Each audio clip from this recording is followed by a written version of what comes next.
Grabe guys, dumating na yung pinakaantay ko na isa sa mga nagtetrending dito kay TikTok. TNW V05 face tracking. So eto na nga.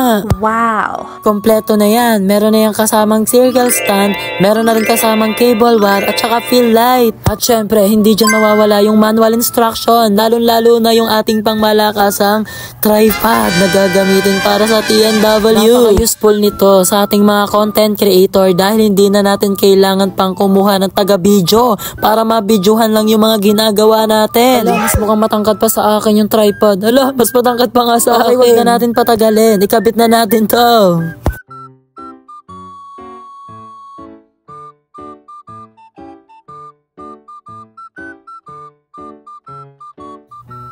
Hala guys, talagang sumusunod siya. Oh, hala. Hindi lang yon, meron din siyang remote na kasama kung sakaling magse-selfie ka. Gusto pa lang umorder, share ko na lang yung link ng sa yellow basket sa baba ng video na to. Diyan ko lamang din yan in order.